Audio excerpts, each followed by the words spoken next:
For half a century, WJPZ Syracuse has been the greatest media classroom on the planet. We've trained students from the 1970s to the 2020s on how to run a professional radio station. But the lessons learned and relationships formed go far beyond studios and transmitters. Taking a look back through the eyes of those who experienced it. This is WJPZ at 50. Welcome to WJPZ at 50. I am John Jaggay. I'm very excited for today's guest. He is the first guest we have that technically did not work at the radio station, but has become such a friend to the radio station, both as a student and as an alum and a mentor to so many of us. Mr. Pete Gianesini from the class of 1994, welcome to the show. Thanks for having me, Mr. Wow, okay. We're going to do that. I'm really excited to have you, and I also want to thank you. You came on my podcast a few years ago, the Jag Show, back in 2020. It was the beginning of COVID. That feels like a lifetime ago. It does. And it's so funny how much it is warped. As I'm thinking about some stories that we can tell today, it's like, sort of, what year was that? How long ago was that? And it was like, that was either 18 months ago or 6 years ago. My whole sense of time, because it just sort of like skipped. It was like the Thanos snap, you know? Yeah, my wife always says time is a flat circle, especially since 2020. Right. So typically I ask guests how you got to Syracuse and how you got involved with the radio station. So let me ask you first how you ended up at Syracuse, and then we'll talk about your connections to many of the JPZ folks. Yeah, it's funny. So when I was in high school here in Connecticut, Bristol, Connecticut at the time had a dicky little AM radio station at 11:20 a.m. And I stumbled into an opportunity to call in and give the results of Terryville High School sports on WBIS in Bristol, Connecticut. It started with just calling them and telling them who won and who lost. And the DJ was like, hey, why don't you call back and we'll talk about this? And I was like, oh my God, they want to have me on the radio. Yep. And I was in the office at the high school. And I remember I must have had like 20 minutes or half hour lead time. I called my house and I walked my mother through how to put the cassette into the boombox, yes, tune in the radio station and hit record. So I actually have it somewhere in the downstairs in a cassette. Is my first time ever on the radio doing this. And I did it a few times. And then I had a meeting with my guidance counselor and I said, this is what I want to do. I want to do sports on the radio. Where should I be going to school? And she's like, well, you're wearing it.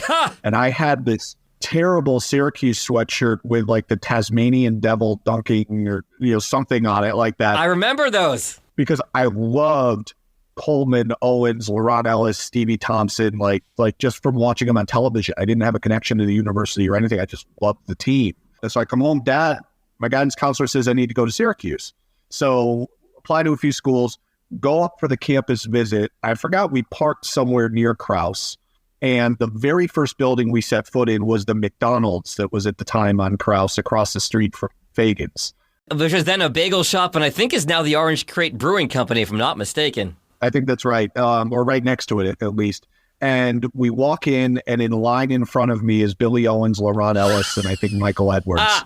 And I was like, we're done here. It's over. So that's what got me to Syracuse. Okay, so again, as I mentioned earlier, this is typically where I ask how you found the radio station at Syracuse. But for you, and we talked off the air that it kind of blurs who you got friendly with as a student versus who you've gotten friendly with in the time since as an alum. But what were some of the connections you had with your classmates that were at JPZ while you were a student from what you remember, Pete? I'll start with my freshman year. I had 2 or 3 guys on my floor who went to WAER. Mm-hmm. Right out of the gate, first semester, that's what they did. And they started on, and it actually was a year later. I didn't start till I was a sophomore, where they were like, hey, why don't you come over and do this with us? That's how that decision was made between one station or the other. And really, it just got to, you start taking Com 107, you start doing the Newhouse stuff, and you meet different people in different classes. And it's like, what do you do? Well, I do Daily Orange. I do, at the time, UTV, yep, Citrus, or I do Z89, or I do WAER. And then you start there and it all branches out. So you make 1 or 2 friends. You know, I was a classmate with Matt Friedman. Yep. So you know Matt Friedman, 5 minutes later, you know everybody at the That's very true. And by the way, now you know everybody who's worked at Z89 since 1994 to this date. And prior with Matt's connections, yes. That's right, when you make that connection. So then it's just my Syracuse friends. And while at the time, you sort of really only did one thing. Or if you did, like 90% of your time was one thing. It's very different now. You either worked at WAER or you either worked at Z89, largely because you didn't have the time to do both. Your editing was done in the studio with a razor blade, and you weren't editing on your laptop in your room. so you only really had a capacity to do one or the other at the time. It was a very rare instance, Scott McFarland probably being the only one who really worked at both places. Well, let me ask you about that, because throughout the 50 years of WJPZ, there's been a changing relationship with WAER. There were times where very cooperative, like now a lot of students work at both, and there were times where there was a rivalry. Your point is well taken about not having the time to do both. But did you feel like there was a rivalry being at AER at the time? I think so. It was a lot of, there were feelings like if you chose one, it meant that you had a problem with the other. Mm-hmm. That it's like, oh, you work at Z89? Yeah, because those guys at WAER, they... And by the way, the reverse was true, right? Yeah. Almost like a sports fan assumption that if you like this team, it means you hate this team. Right. It's like, no, this is just where I am, and I'm doing what I'm doing here, and I'm happy with what I'm doing here. And I have people who mean the world to me over at the other place, and I'll go visit and hang out over there. I don't have the time to work at both places. To me, personally, it was never like an acrimonious thing, but I saw that it was for others, and I get that. Did some of your AER classmates give you a little side-eye for hanging out at JPZ with us misfit toys? No, I think I'll fast forward in my story that articulates how things had changed. I want to say it was 2017, 2018. I was up at Syracuse for homecoming, and I went, and it was a Friday afternoon, and I'm speaking to the sports department at WAER. I'm in the station, and I'm talking to the kids. I'm listening to tape. I'm giving feedback, stuff I love doing when I go up and visit. Sure. Some of my favorite things I do when I go up there. And when we finish up, one of the guys comes up and says, hey, can you come on my show tomorrow morning, talk about working at ESPN, talk about the game, sports show, so on and so forth. I said, yeah, I'd love to do it. What time? And he said it was like 9 o'clock or whatever it was. And I'm like, great, meet you here. See you then. He's like, oh, no, it's in Z89. Ah. Wait, what? And more from you work at both places? Like, that's a thing? And he's like, oh, yeah, I do this on the afternoons, and then on weekends I do that. And he's telling me, he's also writing. And I was like, oh, my goodness, the bandwidth these guys have. Yeah. Largely driven by technology. They track whatever they're tracking at whatever station they're at. They go home and edit it, and it doesn't even really matter. So Saturday morning, I go over to JPZ, and I hadn't been in there in multiple decades at that point, and wave to somebody who finally sees me to let me in. And I get in there, and I remember I took a picture of a banner with the Z89 logo on it and tweeted, guess where I am, or about to go on the air. That's what it was. I said I was going to go on the air, and I tagged the two kids who I was going to go on with, and really excited to do this. And instantly Friedman responds, saying, it only took you 25 years to get cleared. And I might have been Seth Everett. I can't remember who it was from the WAER side that was like, what are you doing? And he's joking. He was tongue in cheek. And then I remember tweeting a GIF like NWO Hulk Hogan strutting to the ring. Right? This was my heel turn moment, going on Z89. And we had a ball. Logan Raddick was one of the kids. He's a news anchor and reporter now nationally, I think with Newsmax. Josh Hess was another one, went on the new play-by-play at Yale. And, and we just had a blast. And a lot of that conversation was, wow, you've really never been on the air here before. And I'm like, no, this is the first time I cracked a mic. I think it was 2017. I can look it up. And I've been on since. The Sports Media Center or Syracuse sent a delegation of students to the Super Bowl. Okay. And I was there with shows at the Super Bowl and went on. And honestly, when they were taping with me, I didn't know which state, I didn't know who I was on with. Was it WAER? Was it WJPZ? They had a amalgamation of all the different platforms all working together. For all I know, it might have aired both places these days. And thrilled to see, listen, whatever provides opportunity for students, whatever provides opportunity for alumni, I'm all for it. Excellent. Any other names that come to mind from your undergrad years before I ask you about WAER and your career? Ari Katz was a good friend who I had multiple classes with, and I know he was involved in Z89. Velarde. It's funny, Chris Velarde, who was one of my most trusted friends and also a Connecticut native, would run into him when he was working at Channel 8 and I was working at Hartford Media. Kind of knew each other back when we were in school. Now he's with the Office of Alumni Engagement, and I'm with the Alumni Board, so we work very closely on that kind of stuff. Well, hang on. You're glossing this over. We're recording this on July 27th. I'm with the Alumni Board. You are the president newly elected president of the Syracuse University Alumni Association. Let's not be too modest here, Pete. Well, it's an incredible opportunity and an honor. And yes, opportunity, because there's a lot that we can do. But Chris and the people who work in that office are instrumental in making all of that happen and all the things that we do to try to help our alumni out and build up our alumni base. And you know this, Z89, probably no better example of this. How great is it to do something you love with dear friends? Yeah. Many of us who've worked in radio, you're doing something you love and you can't stand the people in the room. Or you love the people in the room and the management's brutal. Like, very rarely do you get that. I love what I'm doing and I love the people around me. And if you can find that, whether it's Z89 or if you can find it professionally, like, hang on to it with everything that you have, because those opportunities are more and more rare. Succeeding, by the way, Mark Verone and Ryan McNaughton as presidents of the Syracuse Alumni Club. So Yes. You are in great JPZ company. Both of which who were instrumental and incredibly supportive. When I was approached about my interest in doing this, I had a lot of questions because I only wanted to do it if I felt I could fully do it well, have the information I need and the experience that is needed to do right by all these people. And both of those guys, among many others, were incredibly helpful. All right. So what did you do at WAER and how did that lead to what you did after graduation? So I started, just like anybody else, you're writing copy and you're doing demo tapes and you start with sports updates. And I started a little bit behind the eight ball because I didn't really get going until sophomore year. And then there was a lot of other people that are classmates of mine that were a year in front of me. So I knew things like sports director and the officer positions and stuff were probably out of reach because there were people that were better than me and more experienced than me. Dave Pash, John Holt, guys who went on to do places as air talent. Yeah. So that really allowed me to just focus on getting reps and getting better. Really worked at that so that it was getting cleared, getting on the air to do updates, and then sort of hosting and producing play-by-play.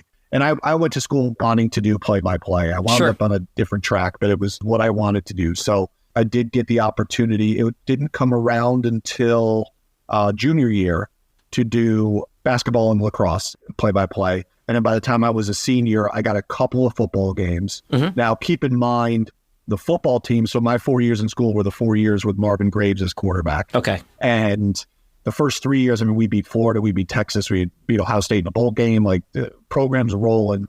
Senior year, we're like preseason top 10, 11, 12. A couple writers had us 5, 6, 7, like huge expectations, and the wheels just fell off. Yeah. My first football game that John Holt and I did together, right around my 21st birthday, final score, West Virginia 43, Syracuse 0. Ooh.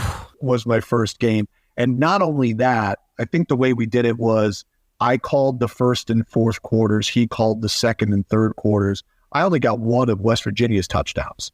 Like 35 points of the scoring happened in the other 2 quarters or something like that. It was not a great start, but loved it. And again, got great reps, great experience. I didn't range outside of that. I was really singularly focused on that one place, getting reps, getting better. I might have gone on UUTV once or twice. They didn't do a lot of other official extracurricular stuff. People ask me, did you do fraternities? Yeah, I did WAER. Like that was what I did. So the fact that I didn't do any other things, including Z89 or whatever, was nothing against any of those places. I just candidly didn't have the time. Sure. So what happens after you graduate in 94? So I wound up spending a year in Syracuse after I graduated. The very first job offer I got, and it took a few months after I graduated, was with the new expansion team coming to the American Hockey League, the Syracuse Crunch. Oh, wow. They announced my second semester senior year that Syracuse had been awarded a team that was coming to the War Memorial. I actually had an opportunity. I filled in on a couple games with the Binghamton Rangers my senior year. I did a couple hockey games. Hockey was my thing. That's what I wanted to do. And very hard to do play-by-play for because it's so fast. Yes. I'll talk about that in a second. So Crunch comes to town. I had been interning at WHEN. WHEN becomes the flagship, and they called me. They said, do you want to move back to Syracuse to do hockey games? And I'm like, of course. So I wound up doing pregame, intermission, postgame. And it was a great time to do it because it was the year after the New York Rangers won the Stanley Cup. So like interest around hockey in the United States at that point was probably as high as it's ever been. And then they had the lockout. That's right. And they didn't play right after that. So what wound up happening is there's no NHL.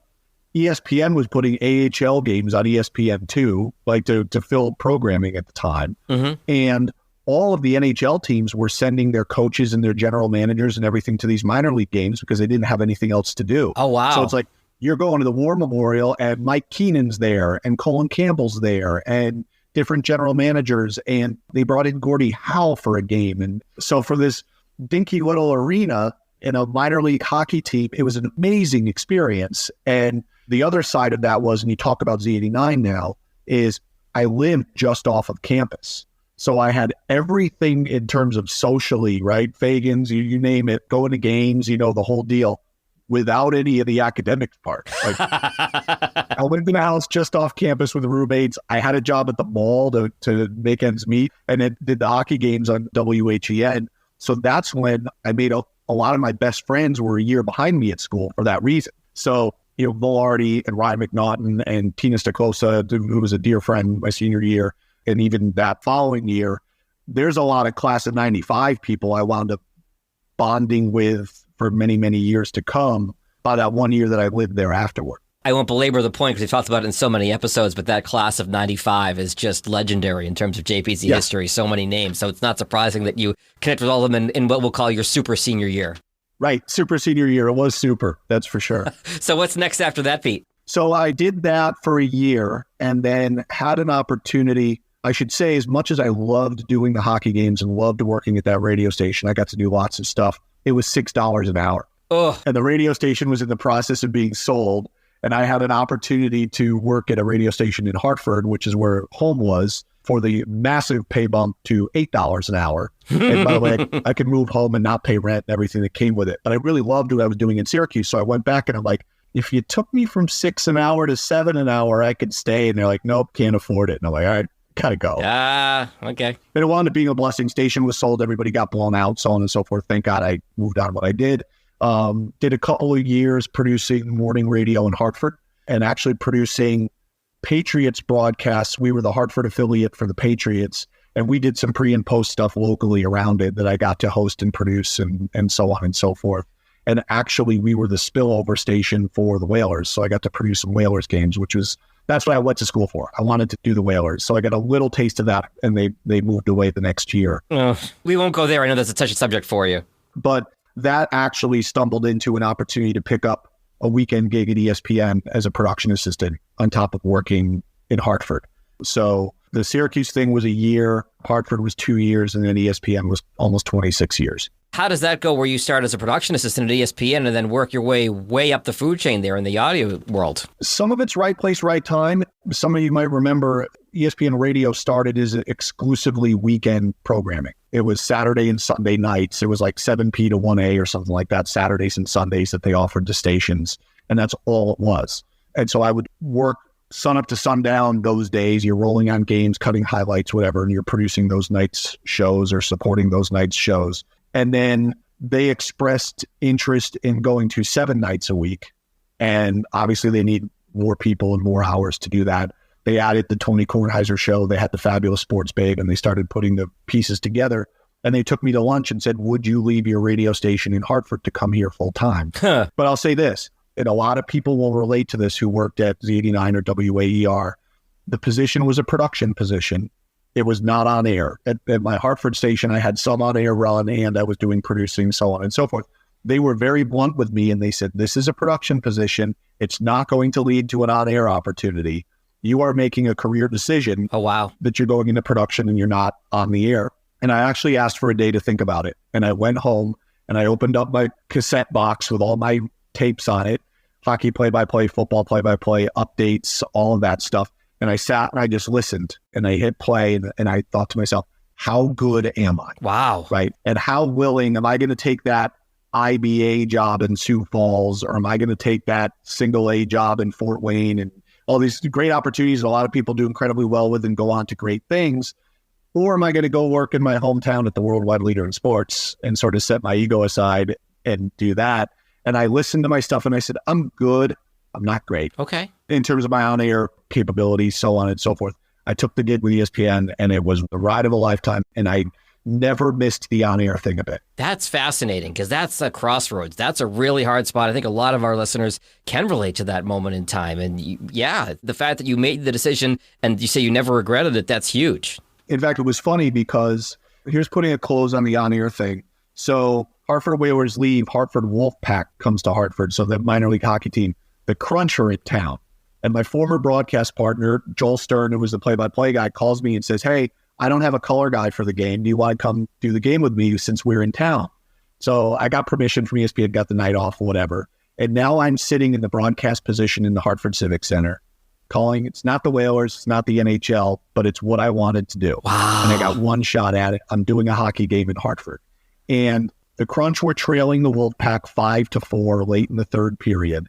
And the goalie for the Hartford Wolfpack, his name was Jason Mazzotti, and he used to play for the Whalers. And I remember giving up rebounds had been a thing. I don't know why I thought that. And I said, okay, Crunch, pull the goalie. They got a few seconds left here. I said, Joel, they need to win the draw. They need a booming slapper from Thompson. Hope they get a rebound and they can poke it in and get us to overtime.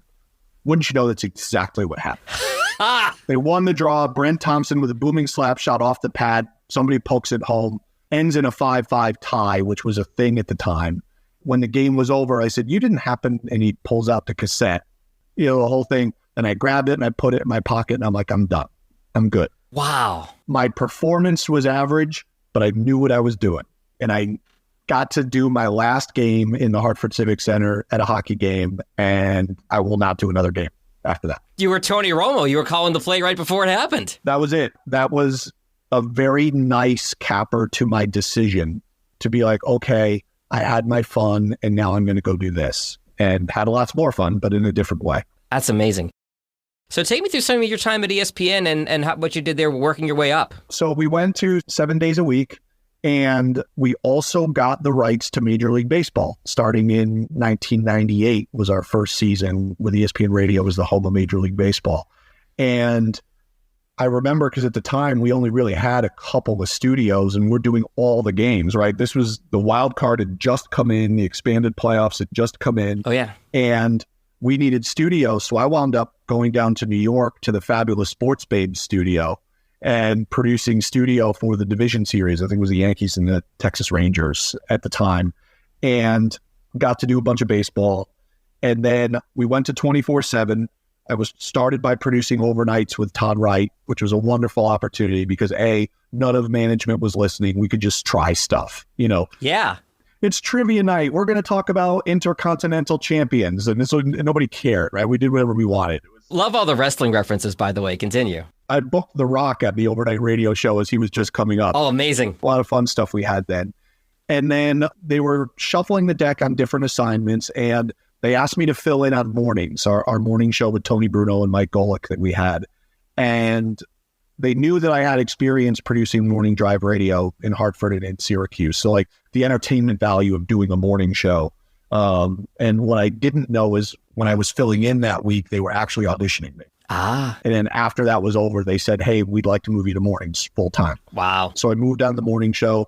Tony Bruno left ESPN, which left Mike Golick and I with sort of host du jour. We didn't have a partner. In fact, we did shows at the 1999 World Series, and that was my sort of fandom moment growing up a Yankees fan. I'm on the field getting sprayed by champagne. They win the World Series, the whole thing. Like from getting hired at ESPN a year and a half later, like, all right, now what? The cool thing you want to do as a sports fan already happened. And Golick and I, we auditioned 13 different people, and Mike Greenberg got the job, and right. The rest was history. So I had the amazing opportunity to be the first producer when we launched Mike and Mike, and I was with them for 15 of their 17-year run, and to work on and work with a Hall of Fame show is just the blessing of a lifetime that led to working with, Dan Patrick and Colin Cowherd and Tony Kornheiser and, of course, Mike Tirico. My favorite ESPN story that will relate to Syracuse in the audience was Dan Patrick was leaving, and we ultimately got to a point where Mike Tirico was going to succeed Dan. Yeah. And there was a period of time after Dan's last show and that we were going to launch Mike's show. We weren't going to launch it until September. And I reached out to Mike and I said, hey, we're looking at a Thursday in September because, as you know, the ratings book. So we figured a Thursday was the day to launch the show. Yeah. And he's like, I can do it, but I'm in Syracuse that day because they're opening Newhouse 3 that day. Oh, wow. So we were watching his radio show, and the date we picked happened to be the date he was opening Newhouse 3. He's like, so you'd have to find me a studio or whatever. And I'm like, I have an idea. Why don't we put sort of in the press release the launch of the Mike Tirico show, and he's going to do it from his college radio station. Oh, perfect. Where it all started. So I reached out and we put him in. WAER had just moved into their studio there. Then Mike calls me. He's like, yeah, and Costas is coming and Boeheim is coming and, you know, the whole thing. And he's like, do me a favor. And this is why Syracuse is the best.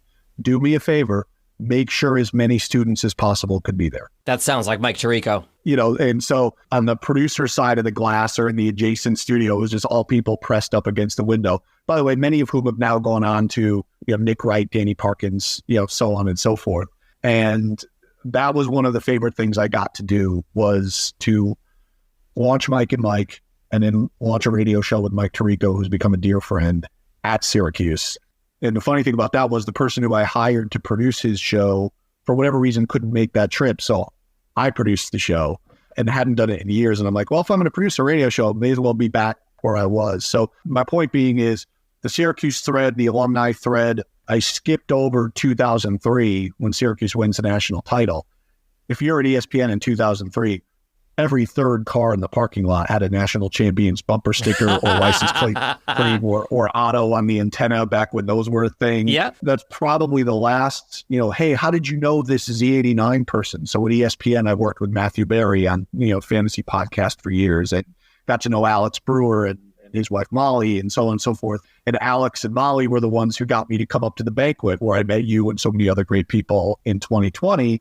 That's where it becomes you said time is a flat circle. This is also a circle. It's like, I met them at Syracuse, saw them at ESPN, knew them from Z89. I'm gesturing a circle here as I do it.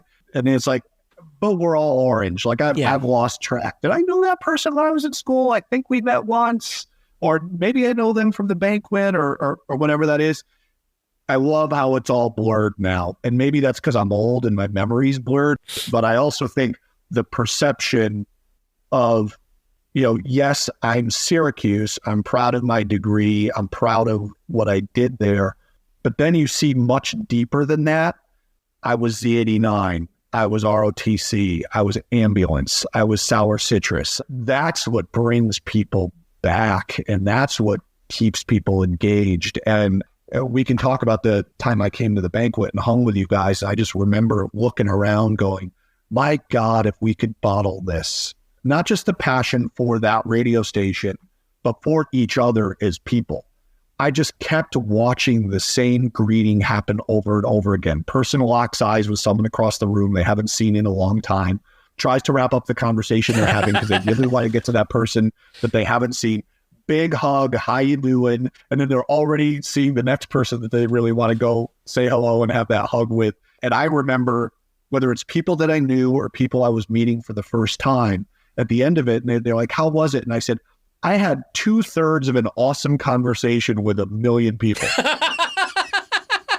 I never once completed a conversation, but they have potential to be great conversations. But you were just bouncing around to so many people with so much energy and so much love.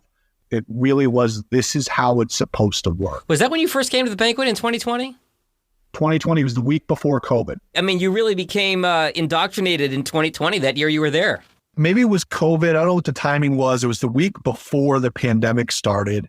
And what was great about coming to the Z89 banquet is, yes, there were the people I've known for years, Friedman and Chris Velarde, Dave and Tina Perkins, and others who I've known forever. But the neat experience was the people who I was meeting for the first time. So Mary Mancini, Brett Bossy. I knew Jeff Wade a little bit, but you get to know these people and hang out with them, go out to the bar afterward, have a couple of drinks, so on and so forth. And I remember I had to leave town early the next morning, and I get up and I'm heading down to my car, and the Facebook requests of, and all these people, it's like, yes, yes, yes, yes, yes. And that wasn't just add them to the pile of however many Facebook friends you have. Like, these are all people that have remained engaged, right? And that wasn't even at the station. We're now 3 years later. Now, I think some of that might have been amplified by many of those months in 2020. That's the only way we were interacting with one another. Sure, yeah. Largely. But That was a unique phenomenon. And some of these people I have only spent 3 hours of my life with in that room that night. And they, remain contacts and connections more than someone on a list of people you may know. People who have reached out with the job thing or the, SUAA presidency thing, so on and so forth, wanting to be supportive and everything. That is just an incredible environment. I would say any young alumni who maybe doesn't make as many trips back to Syracuse as they would like or whatever, if you worked at Z89 and it makes sense for you, go to this event. Like, figure out a way to get that weekend off or make the trip up or whatever it is, because it will be practically productive for you and it will fill your passion bucket as well, knowing that you have all these people in your corner rooting for you, some of which you haven't even met yet, that you can count on them being there for you. It was an experience that I won't forget. I remember Brett Bossy and I were having a conversation with you and like talking your ear off about ESPN and all the stuff you've done there. So yeah, it was like, who's this guy? And so here's where I could take you behind the scenes of the podcast. This is where I have egg on my face. Because you are so well associated with JPZ and so many of us, when I started putting the podcast together months and months and months ago, I reached out to you, and it was you or Matt that had told me, like, technically he didn't work at Z89. And I was like, well, shit, I asked him to be on the podcast. Right. Now what do I do? And then we're like, well, let's circle back after we get some other alumni on, and we're here now, and we're thrilled to have you. I'm like, I feel like the biggest jackass, Pete, I got to tell you. I remember texting, just so you know, I never actually worked at Z89, and if that means you don't want to do the podcast, like, I totally get it. And you wrote back something like, yeah, trying to find the best, most respectful way to politely decline without coming off like a jerk or something. I'm like, no, you're good. I totally get it. I felt like the biggest jackass. I really did. I couldn't be more thrilled to fall into the category of Z89 adjacent. I have my wonderful circle of friends I worked with at WAER and the Z89 circle of friends. And again, it all blurs together. And I'll say this, and I'll bring it up so you don't have to. A couple months ago, I was laid off from ESPN and part of the big sort of Disney cutback, so on and so forth, after 25 and a half years. It is a humbling experience. If you've been through it, I'm sorry. It is incredibly difficult to sort of hit the reset button on your career, so on and so forth. What's more humbling than that is the outpouring of support. And the Syracuse community that reached out, called, texted, Facebook messaged, LinkedIn, called other people on my behalf to have them call me, those types of things. That's what sets us, and when I say us, Syracuse, inclusive of Z89, inclusive of WAER, Citrus, what have you. Not everybody gets that. And you get this tsunami of support when it happens. And now it's sort of a month and change afterward into that. And I'm still getting the people forwarding me a posting that they saw. Or just yesterday, a friend of mine, Chris Sheridan, who's a Syracuse alum, and we worked at ESPN together, emails me, hey, do you know Carl Weinstein? He'd be a good person for you to talk to. Oh, for sure. I sat at the table with Carl when he went into the Z89 Hall of Fame at the banquet in 2020, and he was one of the first people who called me when I got let go. And that went out publicly. So again, that full circle of the network, who you know, and wanting to help each other out, it's an incredible blessing. It's easy to lift each other up and celebrate successes. Scott McFarlane gets his amazing job at CBS because he is as good at what he does as anybody on the planet. For sure. And we're all like, yes, that's our guy, right? We all get to say that's our guy. But the flip side of that is when things don't go your way and people supporting you through the tough times. That's appreciated more than you can understand unless you've gone through it. If you're listening to this, I hope you haven't, and I hope you don't. Well, and again, and this is July 27th recording, as you said, the month and a half in since this happened.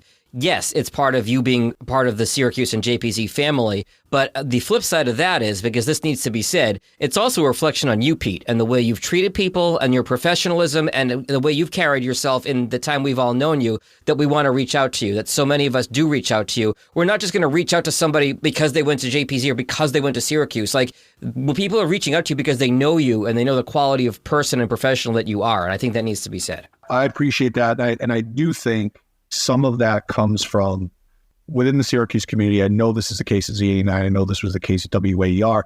The people who came before us took care of us, right? Yeah. Whether it was at the banquet or they come into the station and they give critiques and they listen to your tape. I had the Ian Eagles and the Mike Tiricos, and here in Hartford, Arnold Dean, who was a legend here, who went to Syracuse. that you could, hey, I'm a Syracuse kid. Hey, would you like to listen to my stuff? Of course. And they were wonderful. Yeah. And I knew even while I was still a student, like, I'm going to be that to somebody someday, that I'm going to do that. And to this day, there's recent alums and existing students I talk to on a regular basis. That's among the most important things that I do.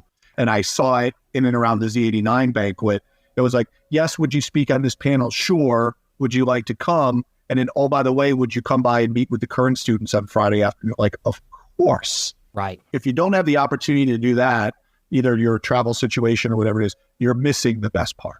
Because when you see these kids, something lights up and they take it back and apply it to what they're doing, that's as fulfilling as anything. As you know, I'm going to be teaching a class at Quinnipiac University here in Connecticut this fall. Professor Pete. I get to do it actually for real, and I couldn't be more excited. Are you sure you're not a JPZ alum? Because you certainly sound like one with everything you've just said. I think I've been, by osmosis, indoctrinated. In fact, it's funny. Last year's banquet weekend, I had plans to go to the game that weekend, not even having put two and two together that it was the banquet. So I'm up there, and I was like, everybody's here. Yeah. And I wanted to buy other commitments and so on and so forth. And it was so funny because that basketball game, which was senior day against Wake Forest, to some degree through my advice, ESPN Radio picked up that game and they were broadcasting the game, thinking it might be Boeheim's last game, which it turned out, by the way, it was in the Dome. We just didn't know that for sure at the time. Right. And the producer of the game from ESPN, who's a friend of mine, I was showing them around campus, and every 15 minutes I was running into someone I knew. Hey, it was Jeff Kirkjian. Hey, it was Brett Bossy. Hey, it was Friedman. Hey, it was you. And he's like, you're old. How do you know everybody? And I'm like, oh, this is just who I am when I'm here. Like, everybody knows me. He's like, no, seriously. And I'm like, actually, it's Z89's banquet. And it's like, oh, I know a million people. It just happens to be this weekend. And the jig is up. It was a stacked deck. I don't really know everyone. That's funny. I want to come back to your time at ESPN for a second, Sure. because you climbed the ranks there. You spent so long with Mike and Mike, and then we're really kind of running audio for ESPN when we last spoke at the beginning of 2020. You were in a position, talking about paying it forward, to really, did you directly hire anybody, or how were you able to, you worked with folks that are younger than you. You mentioned Molly and Alex and others that worked there. Were you in a position to help out JPZers when you were at ESPN? How did that play out? Yeah, absolutely. Both, and things have evolved over the years. Recruiting fairs, HR recruiting fairs, they'd send me up to Syracuse and they would do it right in the Carrier Dome. Like, they just set up tables on the field and you're interviewing potential interns or, entry-level employees, so on and so forth. In fact, it was during some of the leanest years of Syracuse football. And I was really happy that I was actually in the end zone, because we didn't have Syracuse people in the end zone very often.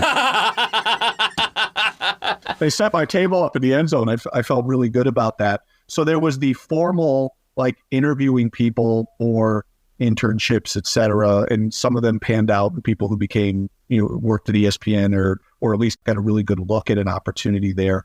And then it was just building personal relationships. And it's like, hey, sorry, the ESPN thing didn't work out, or a person wound up taking a job somewhere else, but can we stay in touch? That they're developing their on-air chops, or they're a podcast producer and they want to send me a show. Can you take a listen? Let me know what you think. Yeah. Those types of things. That what resonates with me isn't so much, hey, I hired that guy and got him a job at ESPN, as I made some meaningful contribution to that individual's career. And if they think that was helpful to them, that's great. That's terrific. Anything you want to mention as far as your time post Mike and Mike at ESPN and running audio? Anything that comes to mind? It was a blessing to, I did 17 years with radio in various capacities. And then I was asked to take on digital audio, which was largely our podcast portfolio, with the opportunity to develop and launch podcasts. I won't say it was before podcast was a thing, because ESPN had been doing it a few years at that point, but it really hadn't taken off. Mm-hmm. I did get a couple weird looks, like, you're leaving radio to go do podcasts, I feel seen. Yeah, from where it was to where it is, and to work with, actually, again, another chapter with Mike Tirico. We did a Monday Night Football podcast when he was doing the games, so on and so forth.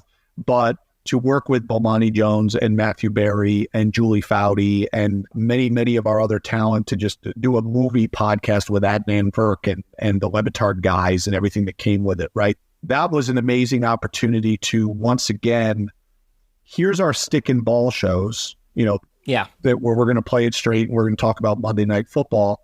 And then here's Stugotz, and we're going to have his PA interview somebody out by the dumpster while smoking a cigarette. Like, there's no other platform at ESPN you could do something like that. That podcasting for a while there really just became a playground to try stuff, knowing that if it was terrible, you just cut it out and nobody will ever know that it happened. And so to have that opportunity, which really reinvented my career, like, you didn't realize that you were sort of getting stale doing something until you're energized by doing something else. Okay. And now it's funny because being in the situation that I'm in, having done both for an extended period of time, I could see myself getting re-engaged doing broadcast radio again, whether, satellite or over the air or whatever that is. I could see podcasting being a thing, or education. When you have a situation where you lose your job like that, there are moments where you're staring into the abyss and it's difficult.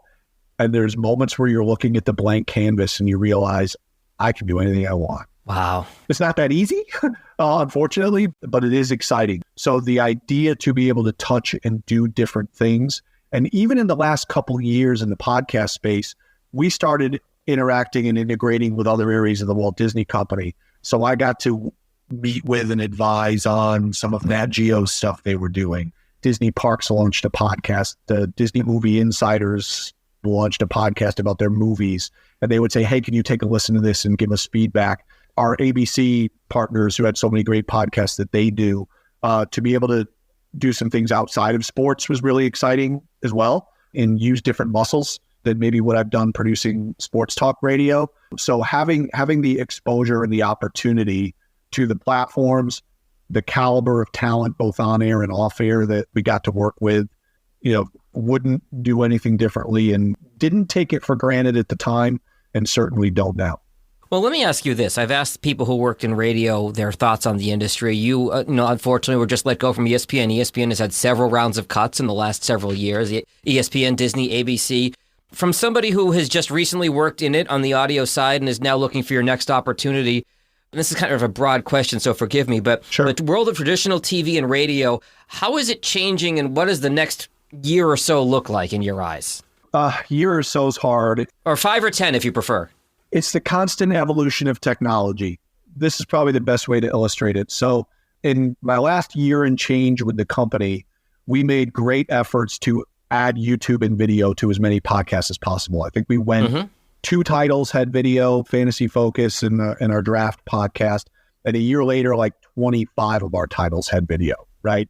And each week I would send my boss a metrics report of, hey, here's how many downloads our shows are doing. And then here's how many video views we're adding on top of that. And it started where it was like 90-10 audio to video. And then it was 80-20. And then it was 70-30. And you see it change. And the day that ESPN executed their layoffs in Bristol, that morning I was sending the metrics update. It was in April. And I'm pulling the numbers. And YouTube views surpassed audio downloads for the portfolio of shows that I oversee for the first time ever. And I hit send on that email, and I had a pretty good feeling that that was the day where they were going to make cuts and call people in. And I hit send on that email, and I went, that these shows are now bigger from a volume standpoint. They're now a bigger video franchise than they were an audio franchise. And we have a very established video department, video leadership, video infrastructure. Sure. So that when I got a text that afternoon saying, meet me in a conference room, you knew what it was. And it just is a long-winded way of saying people want things the way they want it, where they want it, how they want it. And some people want to listen on Spotify or Apple or wherever you get your podcasts. And YouTube's a thing. And TikTok and whatever they're going to call Twitter. What is it going to be in 3, 4, 5 years from now? Something different than what it is now. And staying on top of that evolution as best you can. But everything with AI, like people are always going to be looking for ways to do more by needing less to do it. Yeah. That's forever going to be a thing. And it's going to catch up to people as things move along. And then the other piece of that I would say is in the 8 years that I was doing podcasting there, year 1, it was like, okay, high-profile ESPN talent's going to do a podcast. You roll that person out there, and by the nature of that person's profile, you're going to get downloads. Of course. Wow, Kirk Herbstreit has a podcast. It does well. You give him Mike Tirico podcast. It does well, so on and so forth. And then you go down the road, and now there's so many more shows out there and so many more high-profile talent that even when you get Scott Van Pelt to do a podcast or Stephen A. Smith to do a podcast or however it is, some of the biggest names in the business, you also have to do the marketing and promotion work to cut through. It doesn't matter who you are or where you work. Like, the grind is real. I don't know, heck, Prince Harry and Meghan rolled a podcast out, Didn't go well. No, the days of big name, give him a show, it'll be awesome is over. And anybody who wants to do this, regardless of your profile or your prestige, you really have to do the work or it's not going to happen. My two key takeaways there are what you just said. It's more about the content than the name. Yep. And then I think when we were coming up at Syracuse, broadcasting, a Rick Wright voice, broadcasting was you provided the content to people and they consumed it. Here, it seems like what you're saying is they're going to go where they want to consume it and you better be there. Yeah, and in a way that they want. Some of these shows where you do an audio podcast and a video podcast, they don't necessarily need to be duplicated. You might do the 35-minute version in an audio and then cut it down to 12 for YouTube. Really? Each platform works differently and the time spent works differently and people are looking for different things on different platforms. So, anybody who's been doing this or getting into this, I think they look at, I'm going to make my show and I'm going to put it 12 different places and it's going to work. But it's almost like when you do your resume, like you have different versions of your resume depending on the job you're applying for. And I think, all right, I'm going to put my show on Spotify. Okay, how is that going to best work on Spotify? I'm going to put my show on YouTube. How is that going to best work on YouTube? I'm going to put something on TikTok. TikTok doesn't want a 35-minute podcast, but might they want a 15-second video clip? Maybe, So it's a lot more than I'm just going to hit record, hit stop, and do some editing in between and call it a day. I could geek out on this with you all day long because one of the things I've struggled with in my business is I'm an audio guy. I'm a radio guy. I produce audio podcasts for people and more clients are asking for video. And I'm like, well, I can do video, but I'm not as good at video as I am at audio. And I've pushed back a little bit. Just put your audio on YouTube. But from what it sounds like you're saying, video needs to be a part of it in some way, shape, or form. And by the way, we're seeing that, right? Let's bring it back to Z89 for a minute, bring it back to Syracuse. The stuff the students are doing now where, hey, I'm in town to call this game, women's game or men's game, doesn't matter what it is, and they're doing their video on the field, previewing the game and promoting that you can listen to the game on the radio station, right? Yeah. That's already happening at the student level. I think some of the things we can help those students, let's just use current Z89 kids and people like you and others who advise them is, yes, Syracuse teaches them journalism as well or better than anybody else does, but it's here's how the ratings game is played. Here's how you're successful as a talent. Here's how you execute that ZipRecruiter read in the middle of your show, because you're not just hosting and interviewing, but you're also selling. The art of doing host reads, which is more and more often falling to the presenter, to the Fox announcer who's now doing billboards for SmackDown that they didn't think they were going to be doing. Which always throws me every time I see it on a football game. Those skills, and I do think that's where Z89 has a leg up on everyone else because they emphasize personality, right? There's no criticism here, whether it's WAER, Citrus, or whatever it is. Like, we've got journalists covering what's happening on the field. We're covering the games. We're covering the action. Turn on Z89 in the morning. There's a little bit of that, and there's a whole lot of fun. And Z89 knew and knows how to do the fun better than anybody else. And you see it when you meet with people and you engage in conversation with them and you do a podcast with them and those types of conversation. And by the way, watch anything that's working now. Like, that stuff matters. Not every day has a tentpole sports moment. Not every day has a tentpole political moment. Some days are just Thursday. Why am I going to listen to the show? It's because you're entertaining me. And there's a lot of people that have come out of that radio station who were way out in front of that curve. Matthew Berry, perfect example. Sure. Stick and ball sports, fantasy football. And yes, he knows the content, but there's lots of people sending out stardom, sit-em stuff. Why were people spending 45 minutes to an hour every day with Matthew Perry at ESPN, and they're still doing it now at NBC? Because he was entertaining and he's someone you want to have a beer with. Right. He was and is a perfect example of what I think the Z89 culture was then. And fast forward now is, yes, journalism when required and credibility, of course. But on the other side, it's like, okay, we don't have to deal with some serious issue today. Let's have some fun. And also being great at that. I think that is a perfect place to leave it. Congrats on the teaching gig. Congrats on the presidency of the Syracuse University Alumni Club. And look forward to seeing where you land up next on the full-time side of things. You want to give any contact info if anybody wants to reach out to you? Yeah, absolutely. So I'm on Twitter. It's at PG860, my area code here in Connecticut. I'm on a Gmail, pgianesinijr@gmail.com. And they have a bio and stuff up for the board and everything on the Syracuse website. So feel free to find me there. I'm also on LinkedIn. That's an easy one.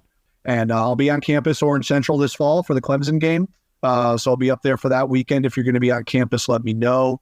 And I'm also got the football game at Yankee Stadium on Veterans Day against Pitt, which I'm really excited about. If anybody's heading into the city for that weekend, hit me up as well. Excellent. Well, thank you for your time today. Thank you for your tremendous contributions to the WJPZ family, of which you are, of course, an honorary member of. And we'll catch up with you soon. Thanks so much. I appreciate you having me on. It's great to see you again. Talk to you again. And finally, as bonus content for today's podcast, when Pete and I talked in 2020, I asked him in all his time at ESPN if he was ever starstruck by any particular athletes or celebrities he met. And he told me about the one time he was. You'll hear that after our credits. The WJPZ at 50 podcast is created entirely by the staff and alumni of the world's greatest media classroom. It's hosted by John Jag Gay, class of 2002. Editing help from James Bames Grundy III, class of 2020. Imaging by Maureen Cooper, class of 1999. And Ed Lacombe, class of 1985. Podcast artwork by Marty Dundix, class of 2001. Follow WJPZ at 50 on Apple Podcasts, Spotify, YouTube, or wherever you're listening right now. 2003, I get sent to the Major League Baseball All-Star Game in Houston. At that point, it's another work trip, and before I leave, I complain to my wife, Houston in July, it's going to be 140 degrees, right? So on and so forth. So I fly down there on Sunday, and we're going out to dinner with some clients at a great steak restaurant by the ballpark, and we sort of have a private room. There's a big table for us, and there's a small table off in the other corner. And one of the clients, her husband, is sitting next to me, and he's this huge Met fan. He's got his Mets jersey on, and he's just on me about what's it like to work with Dan Patrick? What's it like to work with Chris Berman? What's it like to work with Stuart Scott? I'm like, well, first of all, I don't work with any of those guys. I work with Mike and other talent, but the times I have worked with them, they're great. And he's like, oh, you guys meet celebrities all the time. It's got to be – and I'm just not having it. I'm not in the mood. It was a bad day, and I'm like – I can't tell you the last time I've met somebody where I've just gotten excited. Like it's really just part of the job. And as I say those words, Donald Arthur Mattingly and his two children walk through the door and sit at that little vacant table on the other side of the room. And I'm like, oh my God, it's Don Mattingly. And everybody at the room knows I'm a big Yankee fan. They're like, Pete. I'm like, I know. Shh. Well, are you going to go over and say hi? And I'm like, no, I'm not going to bother him while he's over having dinner with his two sons. Exactly. And they're like, how do you know those are his two sons? I'm like, I know those are his two sons. So we get back to our conversation, and I step out of the room for a minute to go use the restroom. And little do I know that while I'm away, one of the women at our table walked over to his table and said something like the following: I'm not sure who you are, but the guy in the empty chair over there is losing his mind that you're here. And when he comes back, it would be super cool if you had any time to come over and say hello. So I don't know any of this at the time. So I sit down at my chair and I'm just chatting around the room. And all of a sudden I get tapped on the shoulder and I look up and the gentleman puts his hand out to shake my hand and says, hi, Don Mattingly. To which I respond, I know. Like it was that bad, right? And he's like, hey, we're just chatting baseball over here. Want to come over and join us? And I'm like, okay. And I just glare at the table and they're all laughing like that. And I go over to the table and we talked 10 minutes or so, talking baseball, talking the Yankees. He was there with the Yankees because this is the 04 All-Star game, because they had played in the 03 World Series. The Yankees were coaching and managing the All-Star team. Mm-hmm. And great conversation, no autographs, no pictures, no BS, just an amazing experience. Go over to my table and sit down. And now everybody's all over me. Oh, I don't get excited. And justifiably so. Like I'm getting murdered on this. So we wrap up and we're leaving the room and we're going down the stairs. And I say to the guy next to me who was really riding me at this point, and I had to take it, right? Yeah. And I says, you don't understand. This is the one guy. Like I grew up, I played first base in high school, number 23, the whole thing. It's the one guy walking the face of the planet that would have walked through that door and gotten that reaction. And as I'm saying this, at the bottom of the stairs coming up as I'm walking down is Derek Jeter. And we're kind of in each other's way, and we look at each other and make eye contact, and this guy next to me is now laughing even harder. And I look at Derek and I say, love you, not today. And I walked right past him, walked past Alex Rodriguez, and out the door into the street. You literally pulled the Costanza win out on the high note. And I did not take it for granted since that day. It's WJPZ at 50.